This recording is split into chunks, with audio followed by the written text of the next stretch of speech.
Salam, salam bahagia, salam bertemu kembali dengan saudara-saudara pecinta Retreat Center GBKP. Salam sehat bagi saudara-saudara sekalian. Atas nama Retreat Center GBKP kami menyampaikan permohonan maaf karena mungkin beberapa di antara saudara yang menantikan sermon Retreat Center GBKP harus kecewa karena dalam beberapa minggu ini tidak tayang. Mengapa? Karena saya sendiri harus mengalami terpapar COVID-19, sehingga oleh karena itu harus istirahat untuk beberapa minggu. Dan hari ini dengan semangat yang baru bertemu kembali dengan saudara-saudara pecinta sermon Retreat Center GBKP, saudara-saudara yang rindu untuk memperdalam pemahaman terhadap Alkitab.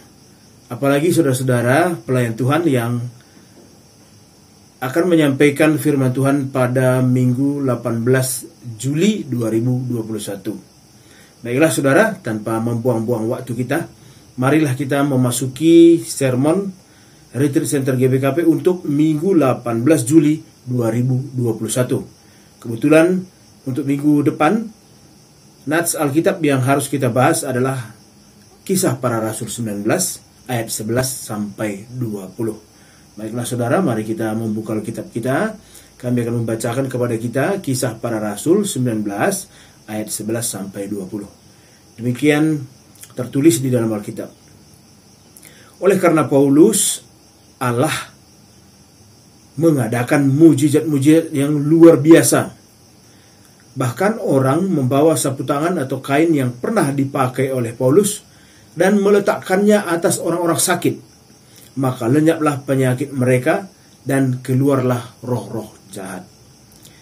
Juga beberapa tukang jampi Yahudi yang berjalan keliling di negeri itu mencoba menyebut nama Tuhan Yesus atas mereka yang kerasukan roh jahat dengan berseru, katanya, "Aku menyumpahi kamu demi nama Yesus yang diberitakan oleh Paulus." Mereka yang melakukan hal itu ialah 7 orang anak dari seorang imam kepala Yahudi yang bernama Skewa. Tetapi roh jahat itu menjawab, "Yesus aku kenal, dan Paulus aku ketahui. Tetapi kamu, siapakah kamu?" Dan orang yang dirasuk roh jahat itu menerpa mereka dan menggagahi mereka semua dan mengalahkannya, sehingga mereka lari dari rumah orang itu dengan telanjang dan luka-luka. Hal itu diketahui oleh seluruh penduduk Efesus, baik orang Yahudi maupun orang Yunani. Maka ketakutanlah mereka semua dan makin masyhurlah nama Tuhan Yesus. Banyak di antara mereka yang telah menjadi percaya datang dan mengaku di muka umum bahwa mereka pernah turut melakukan perbuatan-perbuatan seperti itu. Banyak juga di antara mereka yang pernah melakukan sihir, mengumpulkan kitab-kitabnya lalu membakarnya di depan mata semua orang. Nilai kitab-kitab itu ditaksir 50.000 uang perak. Dengan jalan ini makin tersiarlah firman Tuhan dan makin berkuasa. Baiklah, demikian firman Tuhan. Saudara-saudara, kita akan memasuki sermon kita. Sebagaimana biasa, kita akan memulai dari latar belakang kitab Kisah Para Rasul itu sendiri. Saudara, kita pernah membahas sebelumnya bahwa sama halnya dengan Injil Lukas, maka Kisah Para Rasul juga dialamatkan kepada Theophilus. Nah, ini tertulis pada pasal 1 ayat 1. Dan meski kedua kitab itu tidak menyebut siapa nama pengarangnya, namun para penafsir sepakat bahwa penulis kedua kitab ini sama, yaitu Lukas. Nah, saudara ketahui Theophilus juga adalah seorang yang memiliki jabatan, sehingga dalam Alkitab disebut Theophilus yang mulia. Tapi dia dianggap orang yang berjasa mendorong penulisan Alkitab. Atau Theophilus adalah pemimpin jemaat, sehingga kepadanya lah kitab Kisah Para Rasul dan Injil Lukas itu dialamatkan. Nah, saudara, kita akan masuki selanjutnya. Lukas sengaja menulis surat ini kepada Theophilus dengan tujuan untuk memperlengkapi gereja orang Kristen yang bukan Yahudi. Gereja orang Kristen yang bukan Yahudi, dengan penekanan bahwa Injil terus bergerak dari Judaisme yang sempit kepada dunia kafir, meski harus menghadapi tantangan dan penganiayaan. Jadi gereja saat itu ada pada masa-masa ketika gereja itu bertumbuh dari Judaisme yang sempit kepada dunia kafir. Disebut kafir karena oleh orang Yahudi, siapapun di luar diri mereka menganggap kafir. Namun inilah awal bahwa firman Allah itu tidak hanya terkungkung kepada orang Yahudi saja, tetapi memasuki dunia di luar Yahudi. Nah, ada penekanan kedua di dalam penulisan Kisah Para Rasul, yaitu menekankan besarnya peran Roh Kudus. Jadi kalau kita membaca Kisah Para Rasul, sepanjang Kisah Para Rasul kita akan menemukan pemberitaan betapa hebatnya peran Roh Kudus dalam kehidupan dan misi gereja. Dan disebutkan juga baptisan Roh adalah jalan Allah untuk memperkuat pekabaran Injil dan melanjutkan pelayanan Yesus. Nah, inilah dua penekanan yang ada di sepanjang Kisah Para Rasul. Nah, sekarang kita akan masuk kepada bahan khotbah kita. Apa pokok-pokok penting yang kita temukan di dalam bahan khotbah kita? Jadi saudara, ketika bahan khotbah kita ini diceritakan latar belakang saat itu, Paulus sudah 2 tahun lamanya melayani di Efesus. Banyak yang telah mendengarkan Injil, namun banyak pula yang tetap tegar hatinya, bahkan secara terbuka melawan pemberitaan Paulus. Dia mengumpat jalan Tuhan di depan orang banyak. Ini yang membuat kemudian Paulus mengubah pemberitaannya. Paulus merasa perlu untuk memisahkan murid-muridnya di antara orang-orang banyak itu yang menolak jalan Tuhan. Pada ayat 9 disebutkan Paulus kemudian lebih banyak menyampaikan pekabaran-pekabaran Injilnya di tempat-tempat perkuliahan, di tempat-tempat yang tertutup, bukan di tempat-tempat umum. Nah, Alkitab juga menyaksikan bahwa pelayanan Paulus di Efesus ditandai dengan berbagai mukjizat penyembuhan. Ini yang kita temukan di sepanjang Kisah Para Rasul. Ada berbagai mukjizat penyembuhan, ada pelepasan setan-setan yang luar biasa. Disebutkan pula bahkan sapu tangan dan kain yang pernah disentuh Paulus saja berkuasa menyembuhkan orang sakit, bahkan mengusir roh-roh jahat. Kalau saudara perhatikan pada pasal 5 ayat 15, juga di Markus 5 ayat 27, hal tersebut dapat kita temukan. Betapa pakaian atau kain yang melekat di tubuh Paulus saja berkuasa untuk mengusir setan-setan. Nah, rupanya ada sekelompok orang yang terkesima. Ada sekelompok orang yang kagum dengan mukjizat yang ditunjukkan oleh Paulus.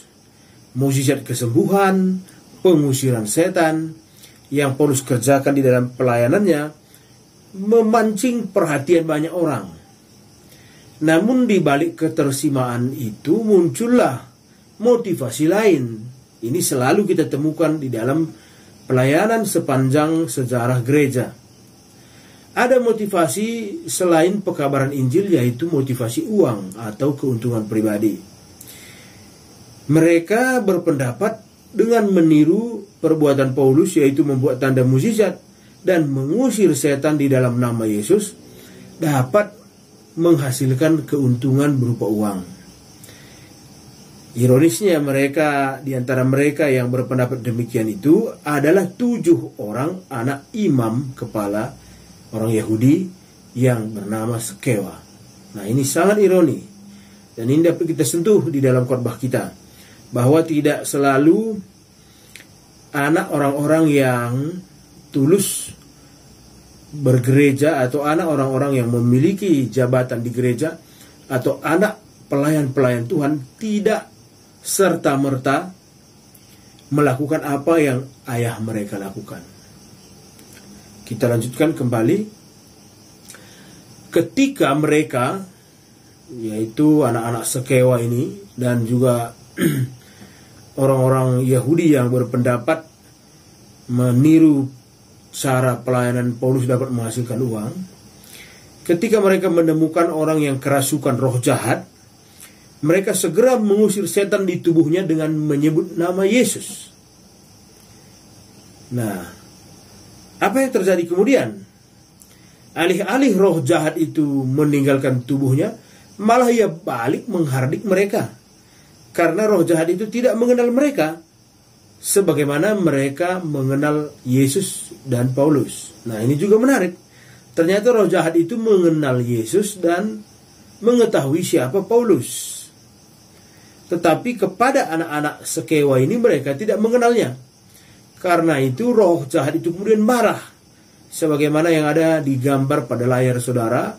Kemudian orang kerasukan itu, ya roh jahat itu menggunakan tubuh yang kerasukan itu. Kemudian dia menyerang anak-anak Skewa ini dengan sangat hebat. Nah, itu yang diceritakan di dalam Alkitab.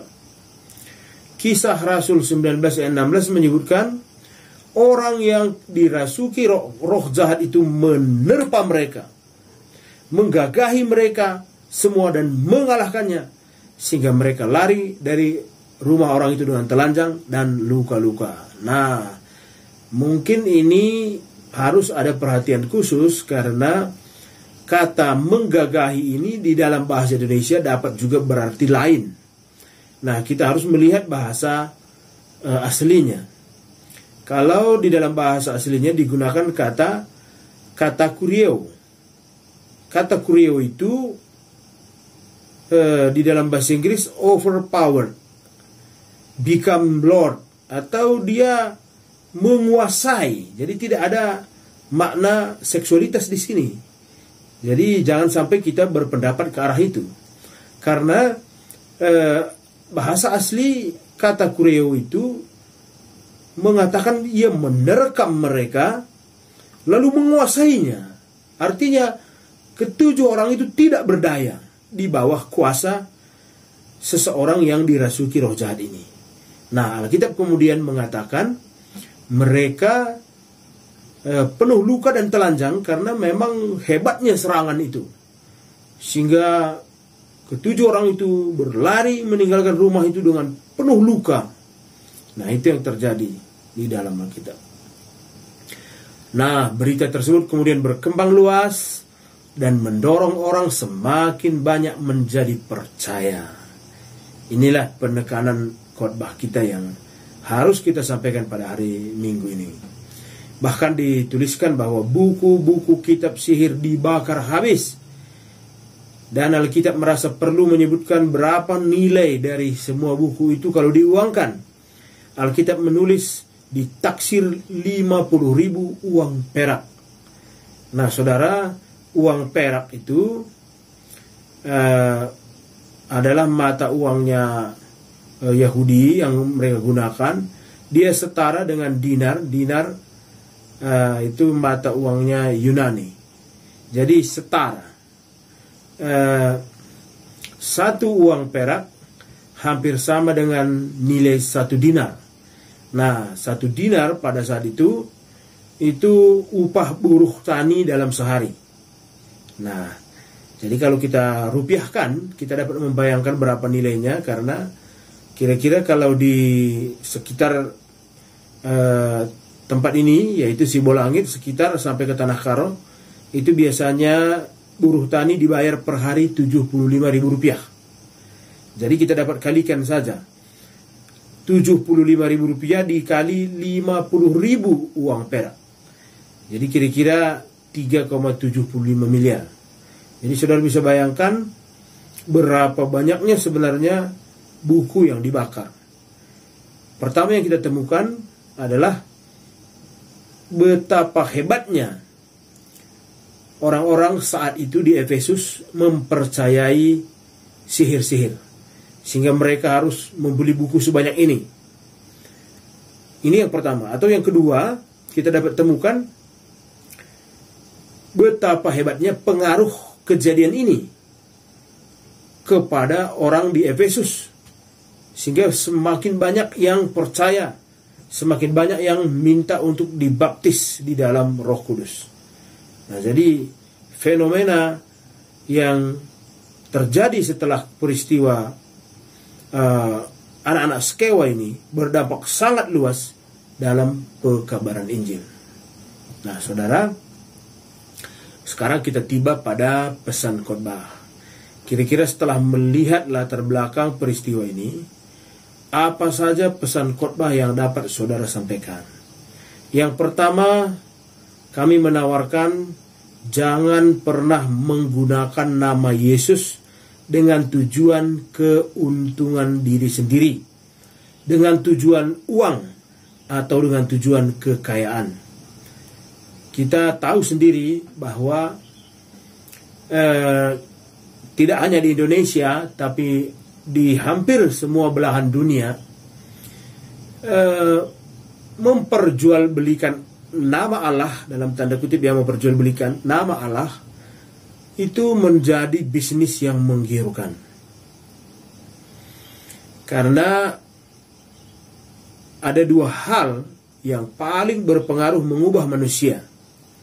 Yang pertama, yang paling berpengaruh mengubah manusia adalah cinta. Cintailah seseorang maka ia akan berubah. Dengan cinta seorang yang jahat akan menjadi baik. Dengan cinta seorang yang sedih akan bahagia. Dengan cinta seorang remaja yang tidak pandai berkata-kata akan berubah menjadi pujangga. Percaya tidak? Ketika saudara jatuh cinta, saudara akan menuliskan puisi-puisi indah. Nah, yang paling mengubah di dalam dunia adalah cinta. Dan yang kedua, yang paling mengubah di dalam dunia ini adalah ketakutan. Takut akan kematian, takut akan kegagalan, takut akan sakit. Ketakutan mengubah banyak orang. Dan di dalam ketakutan inilah agama kemudian mengambil tempat. Agama datang untuk menenangkan orang-orang yang ketakutan. Tetapi oleh beberapa orang yang melihat celah-celah di balik semua ini, celah-celah dalam arti kesempatan untuk mendapatkan uang, juga masuk memanfaatkannya. Mereka memanfaatkan ketakutan manusia itu dengan agama, dengan tujuan mendapatkan kekayaan dari ketakutan manusia itu. Seorang kaya memiliki ketakutan. Seorang kaya takut akan sakit. Seorang kaya takut akan mati. Seorang kaya takut akan bagaimana kehidupan anak-anaknya.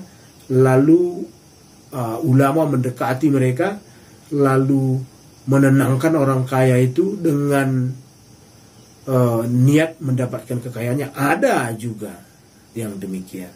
Meski masih sangat banyak juga yang menyampaikan pelayanan menenangkan orang-orang yang takut dengan tujuan memenangkan jiwa-jiwa mereka kepada Allah. Nah, di sini menjadi persoalan. Dan ini menjadi kenyataan kita. Betapa selalu di sekeliling orang-orang kaya, di sekeliling orang-orang hebat, di sekeliling orang-orang yang memiliki kelimpahan, selalu ada saja orang-orang yang mengaku ulama atau mengaku orang nabi, mengenal Tuhan, lalu menguasai mereka untuk tujuan keuntungan. Nah, inilah yang diajarkan pada bahan kita ini. Perbedaan antara 7 orang anak-anak Skewa dengan Paulus. Paulus begitu berkuasa dalam pelayanannya. Mengapa dia begitu berkuasa? Bahkan disebutkan sapu tangannya saja, kainnya saja dapat mengusir setan. bahkan dapat menyembuhkan orang sakit. Karena tidak ada motivasi Paulus yang lain selain untuk pekabaran Injil, memenangkan sebanyak mungkin jiwa kepada Tuhan Yesus. Keselamatan, itulah motivasi Paulus. Paulus tidak mengambil keuntungan dari pelayanan. Kita kalau mengikuti ajaran-ajaran Paulus, kita akan menemukan bahwa Paulus bekerja untuk menghidupi dirinya sendiri dengan menyewa-nyewakan tenda, agar jangan sampai diri Paulus menjadi beban bagi jemaat yang ia layani. Jadi Paulus betul-betul tidak berniat mencari keuntungan dari pelayanan. Itulah kunci sehingga pelayanan Paulus menjadi sangat berkuasa, sehingga mujizat demi mujizat selalu terjadi sepanjang pelayanan Paulus. Hal yang sebaliknya terjadi pada diri anak-anak Skewa. Nah, yang ketiga, banyak orang mengetahui dan menyebut nama Yesus tanpa mengenal Yesus sama sekali, tanpa mengenal Yesus dengan sungguh-sungguh, sebagaimana anak-anak Skewa. Anak-anak Skewa melihat Paulus mengusir setan dan menyembuhkan di dalam nama Yesus, lalu mereka berpikir mereka dapat melakukan hal yang sama. Mereka mengusir setan di dalam nama Yesus, tetapi mereka sendiri tidak mengenal Yesus dengan sungguh-sungguh. Karena itu apa yang terjadi? Bukannya roh jahat itu meninggalkan tubuh orang yang dirasukinya, tetapi roh jahat itu memerintahkan tubuh itu untuk menyerang anak-anak Skewa sampai mereka babak belur, luka-luka, telanjang, dan melarikan diri. Nah, saudara, di dalam pelayanan kita, hal ini juga amat sangat penting. Seorang pelayan Tuhan, apalagi seorang yang akan mempersiapkan diri untuk menyampaikan firman Tuhan, pertama sekali yang tidak boleh tidak, ia harus mengenal Yesus itu dengan baik. Kalau ia tidak mengenal Yesus dengan baik, bagaimana mungkin ia memberitakannya?